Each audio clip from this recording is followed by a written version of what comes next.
এই যে জ্বালানি মন্ত্রী, উনি বলে যে লোডশেডিংয়ের তারের দূরত্বের কারণে লোডশেডিং হয়।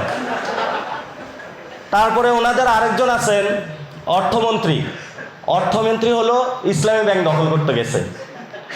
তারপরে ওনাদের একজন স্বাস্থ্যমন্ত্রী আছেন, উনি হলো আদ্দিন হসপিটাল দখল করতে গেছেন। একজন এডুকেশন মিনিস্টার আছে, উনি ছাত্রদের বলল ব্রয়লার মুরগি, এবং বলল এটা আমি আমার মেয়েকে বলছি, তোমাদের বলি নাই। তাহলে তো আরও বড় অপরাধ করেছে উনি।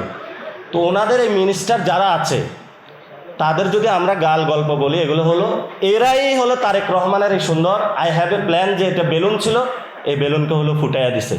তা আমরা নতুন বাংলাদেশে ইনশাল্লাহ আমরা মনে করব যে আপনারা ছাত্র আছেন, আপনাদের এখনও বাংলাদেশকে লিড দিতে পারবেন আপনারা।